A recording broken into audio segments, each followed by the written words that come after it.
here, and I am so excited because this is my first Witch's Moon box.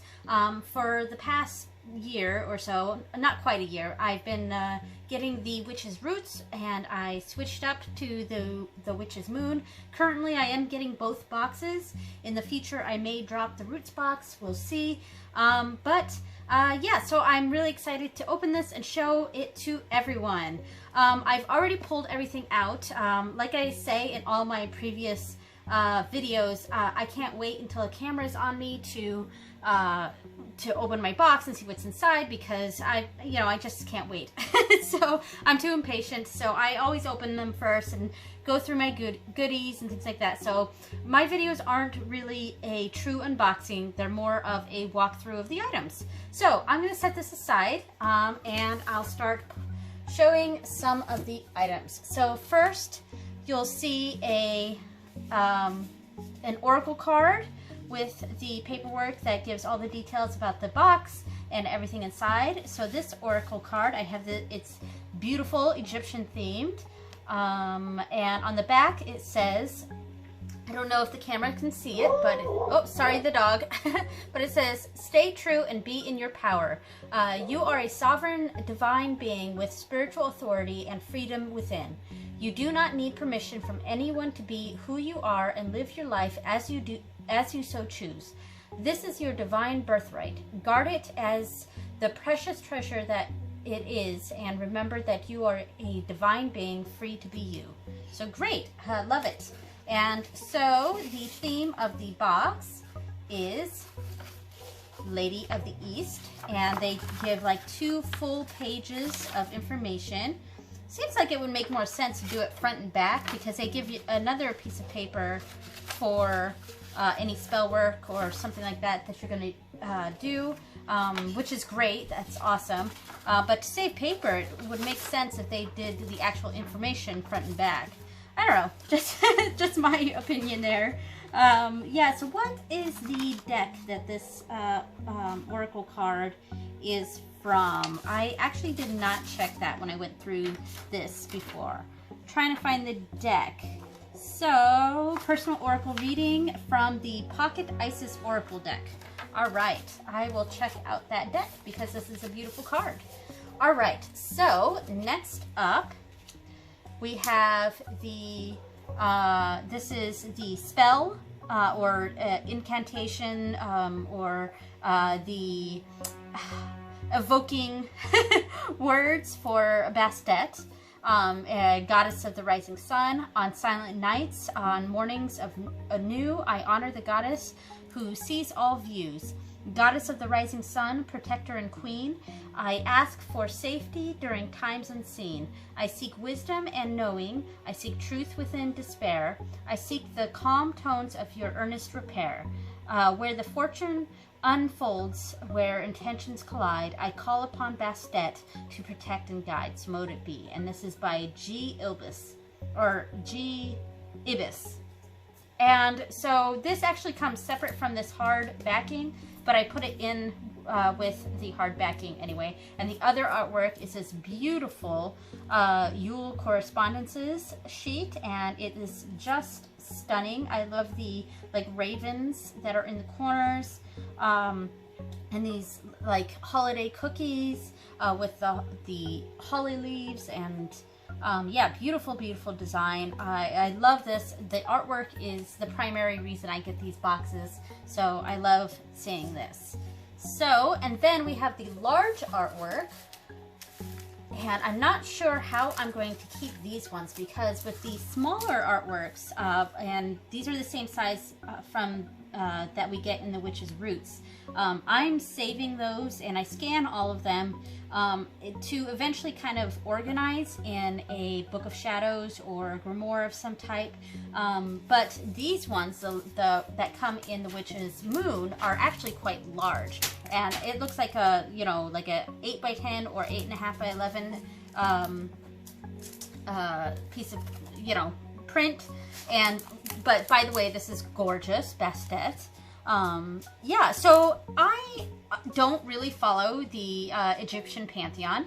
It's not a pantheon that I really feel drawn to, or that I practice, or I don't normally honor any of the deities. But yeah, I still am very much aware of who the deities are, and I'm always happy to have a new element in my life. So yeah, I know who Bastet is, and I think this is lovely and beautiful, and yeah. So, and yeah, that's what I say, and yeah. All right, so next up, I'm going to do the herbs. So we have cat's claw bark, which is a new herb to me. I've never heard of this before. I mean, let me see if I can smell it. There's kind of a citrusy smell to this. But yeah, so cat's claw bark, I'll definitely look into that. And then we have catswort here, and I am pretty sure that catswort is another name for catnip. So this may very well be catnip, but it doesn't say that it is in the information. But I was pretty certain that catswort and catnip were the same thing. I still wouldn't put this in with my tea or any, like it, because some people have catnip and tea or something. I don't normally, but I think well, don't quote me on that. Yeah, so it might be catnip, but I'm not sure. I think the paperwork said for ritual use only, so of course, ritual use only. But speaking of tea, we also have this Yuletide chai. So it is caffeinated, and that makes me happy. I like caffeinated tea. And it came with a tea bag. So, and this, I haven't opened this. So let me see if I can open this just to get a smell of the tea. And I do plan to have this tea on Yule. If I can open it. There we go. Oh boy. Oh, that smells nice. That smells so Christmassy. That smells really, really Christmassy. So yeah, love this. Looking forward to drinking that on Yule. All right, and next up we have some Yule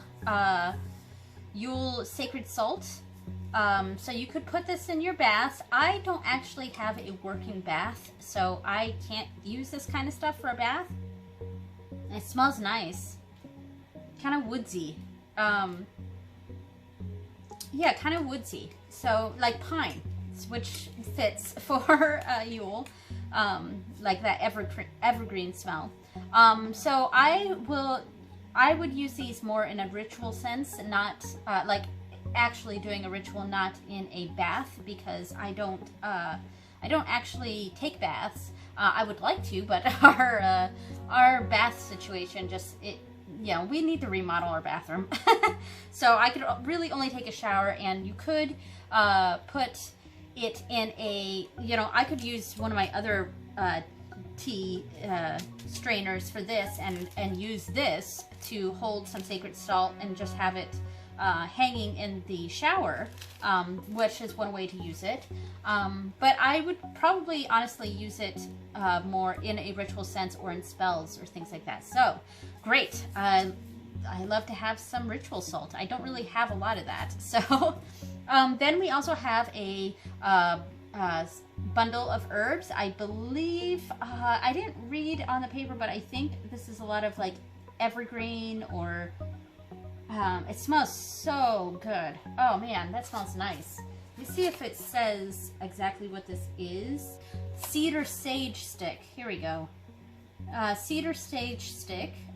So cedar sage is an absolute favorite of ours during this Yule season, as well as providing protection and expelling negative energies and vibrations. Cedar sage has the wonderful ability to bring grounding and earthly energies to your environment.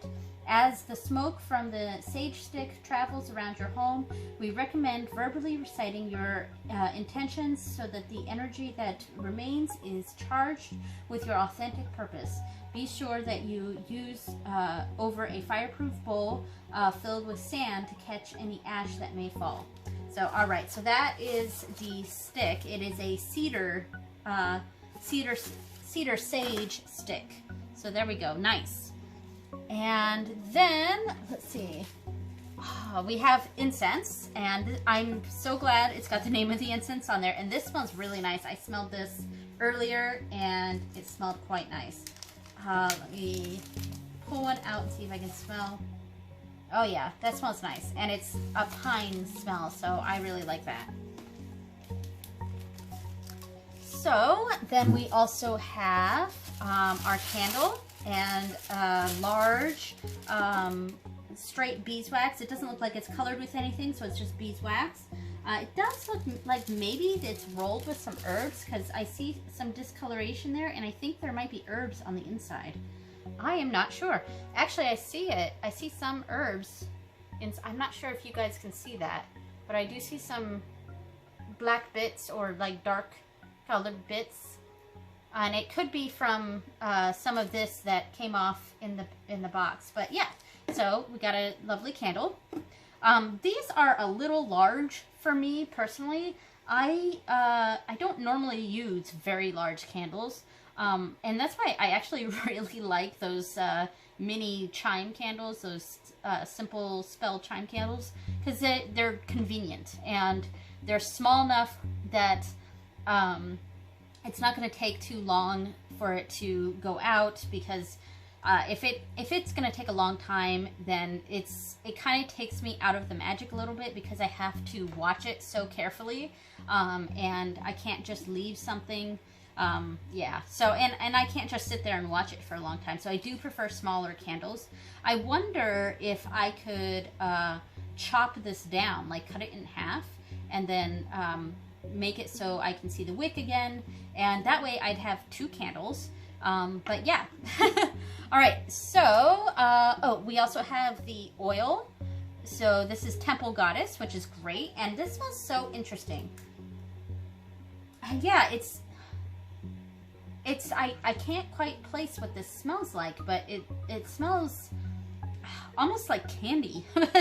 Like it's very interesting smell. And I believe the information sheet said that there's blue lotus in this, which is awesome. Love that. And so then we have this interesting crystal that a lot of people opening these boxes thought was selenite, but it is not in fact selenite. And I actually have not pulled it out of its the packaging yet, because the information said that this stone, which is ulexite, is also known as the TV stone, that it's very, very fragile, and little pieces will likely come off, so you need to handle it as little as possible. And I have like 2 very large chunks in here and 1 smaller chunk.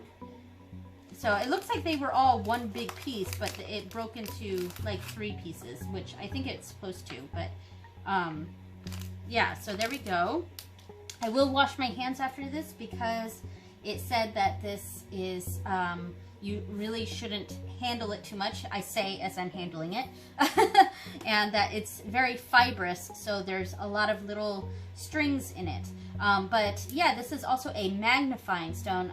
You can't really see on the camera, I'm sure, but it is magnifying my my moon design there. But anyway, so really like this. I'm going to place it on my altar. It says to keep it out of reach of children and pets, and to really keep it in a place where it's not going to be moved. Yeah, and I'm putting up shelves in my ritual room right now. These will probably be placed on one of my shelves in front of some deity altars. So great. And speaking of deities, we have the last piece and the most awesome part of this, and I am so excited about this beautiful Bastet statue. And I'm so glad that it is a cat and not the Bastet itself, like the woman statue. I like that it's a cat. You know, like I said, I don't follow Bastet, but I can still keep a cat statue, especially one that has, you know, the Ankh on it, and there's still a goddess energy to it. There's still a deity energy to it that I can still utilize. And I could still also think of this as Bastet. I just don't really, you know, she's not in my pantheon. She's not a deity that I really normally feel called to. But I love this statue, and I do plan on keeping it and displaying it. And who knows, maybe I will form a relationship with her, but I don't know. We'll see how that goes, but I'm thrilled with my new, with my first Witch's Roots box. Or I mean, Witch's Moon box. Sorry, I'm so used to saying Witch's Roots. So here is everything. I don't know if the camera is picking up everything, but here is everything. I'm so happy with my first Witch's Moon box. I can't wait to get next month's in, and we'll see how it goes with the Witch's Roots. Thanks so much for watching. Blessed be. Bye.